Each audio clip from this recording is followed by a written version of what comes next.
প্রিয় বন্ধুরা, তোমরা কেমন আছো? আশা করছি তোমরা ভালোই আছো।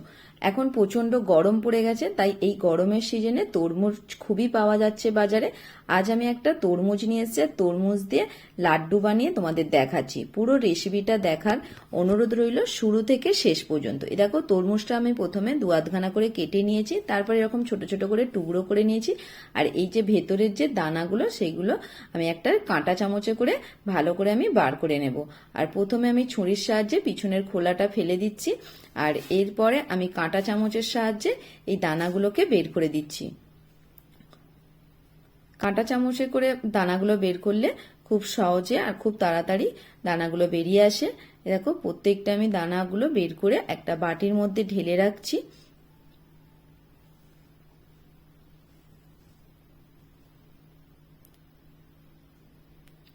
এরকম গরমের দিনে তরমুজ তো আমরা সবাই খাই।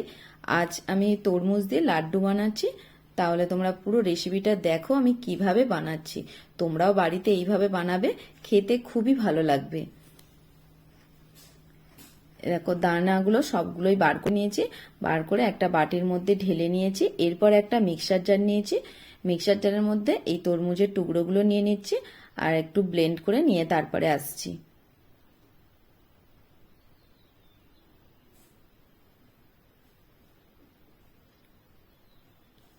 এই দেখো, তরমুজটা ভালো মতনই ব্লেন্ড করা হয়ে গেছে। এরপর একটা বাটির মধ্যে ঢেলে নিচ্ছি। যেহেতু আমি দানা বের করে দিয়েছি, তাই আমি এখানে ছেঁকে নিচ্ছি না, এমনি ঢেলে নিচ্ছি। তারপরে আমি কড়ার মধ্যে 1 চামচ ঘি দিয়ে দিচ্ছি।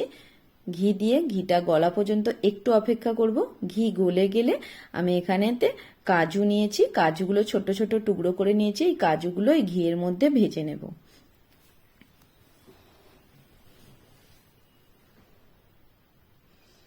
এরকম কাজুগুলো ভালো করে ভেজে নিয়েছি। কালারটা যেই লালচে কালার এসে গেছে, তখনই আমি কাজুগুলো তুলে নিচ্ছি।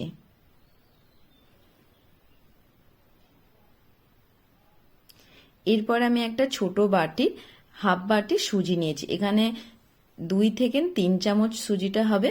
সেই সুজিটাকে আমি ভালো করে ঘিয়ের মধ্যেই ভেজে নিচ্ছি। গ্যাসের ফ্লেমটা আস্তে করে দিয়ে আমি সুজিটাকে ভালো করে ভেজে নিচ্ছি। আর গ্যাসের ফ্লেমটা যদি এই সময় আমরা জোরে দিয়ে দিই, তখন সুজিগুলো তাড়াতাড়ি পুড়ে যাবে। তাই আমি গ্যাসের ফ্লেমটা আস্তে করে দিয়ে সুজিগুলো ভালো করে ভেজে নিচ্ছি। দেখো, ভাজা হয়ে গেছে। আবার আমি এই বাটিটার মধ্যেই তুলে নিচ্ছি। এরপরে আমি এই কড়ার মধ্যে এই তরমুজের যে মিশ্রণটা, সেটা আমি ঢেলে দিচ্ছি। দিয়ে হালকা যখন গরম হয়ে আসবে, দু একবার নেড়ে চেড়ে নিচ্ছে। হালকা যখন গরম হয়ে আসবে, তখন আমি এখানে 1 বাটি গুঁড়ো দুধ দিয়ে দেব। অবশ্যই এটা যখন হালকা গরম হবে তখনই গুঁড়ো দুধটা দিতে হবে, নাহলে গুঁড়ো দুধটা দিলে পারে ডলা পেকে যেতে পারে। তাই হালকা গরম হয়ে গেলে তখন আমি এখানে 1 বাটি গুঁড়ো দুধ ঢেলে দিচ্ছি। এক হাতে আমি গুঁড়ো দুধ ঢালছি আর এক হাতে আমি খুন্তির সাহায্যে নেড়ে দিচ্ছি। খুব সহজে তাড়াতাড়ি গলে যাবে। এই দেখো, এরপরে আমি ভালো করে নেড়ে নেড়ে আমি তরমুজের মিশ্রণটাকে আমি ঘন করে নেব, তাই আমি ভালো করে নেড়ে চেড়ে নিচ্ছি।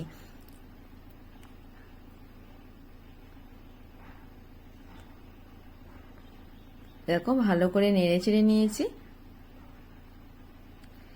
এরপরে আমি যে সুজিটা যে ভেজে রেখেছিলাম, এই সুজিটা দিয়ে দিচ্ছি। কিছুক্ষণ নাড়ার পরে দেখো, সুজিটা দেবার পরে আবার ভালো করে নেড়ে নিচ্ছি। এটা অবশ্যই একটু সময় ধরে ভালো করে নেড়ে নেড়ে একটু শুকনো মতন করে নিতে হবে। দেখো, কতটা জলটা শুকিয়ে গেছে বুঝতে পারছো। এরপরে আমি 1 বাটি চিনি দিয়ে দিচ্ছি। মিষ্টিটা তোমরা তোমাদের স্বাদ মতনই দেবে, যে যেমন মিষ্টিটা পছন্দ করবে সেই রকম। যেহেতু তরমুজের মধ্যে তো মিষ্টি থাকে, তাই আমি এই ছোট বাটির 1 বাটি চিনি দিয়েছি আর 1 চিমটে নুন দিয়েছি। দিয়ে আবার ভালো করে নেড়ে নিচ্ছি। দেখো, নেড়ে নেড়ে আমি কতটা শুকনো করে নিয়েছি তোমরা নিশ্চয়ই দেখতে পাচ্ছ। এইরকম শুকনো মতন করে নিতে হবে। মাঝখানটা যাতে দলা পাকিয়েছে সেই রকম পর্যন্ত আমাকে নেড়ে চেড়ে নিতে হবে। দেখো, কিছুক্ষণ নাড়ার পরে আমি এবার নাবানার আগে আমি যে কাজুটা যে ভেজে রেখেছিলাম, সেই কাজুর টুকরোগুলো দিয়ে দিচ্ছি। দিয়ে আবার ভালো করে নেড়ে চেড়ে নিচ্ছি।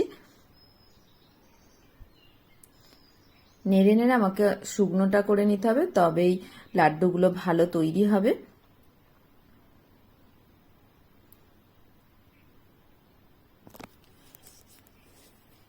দেখো এবার আমি নাবানার আগে 1 চামচ ঘি দিয়ে তারপর নাবিয়ে নিচ্ছি। একটা থালার মধ্যে প্রথমে ঠান্ডা করতে দিচ্ছি, তারপর আমি হাতে করে লাড্ডুগুলো বানিয়ে নেব।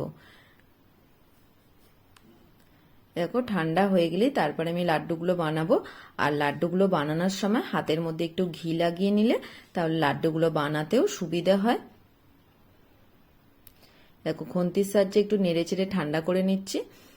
আর হাতের মধ্যে দেখো অল্প ঘি নিয়ে আমি লাড্ডুগুলো বানাচ্ছি। দেখো তরমুজ দিয়ে কত সুন্দর খুব সহজেই লাড্ডুগুলো তৈরি হয়ে গেল। তোমরাও এইভাবে বাড়িতে একবার তৈরি করবে, খেতে খুবই ভালো লাগে। বাচ্চাদের দিলে তো বাচ্চাদের মন খুবই ভালো লাগবে, আর বড়দেরও ভালো লাগবে। দেখো এইভাবে আমি প্রত্যেকটা লাড্ডু আমি তৈরি করে নিচ্ছি।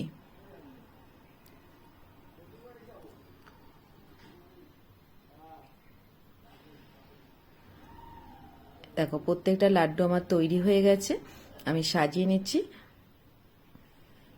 এরপর আমি ওপর দিয়ে একটা করে মগজদানা ছড়িয়ে দিচ্ছি।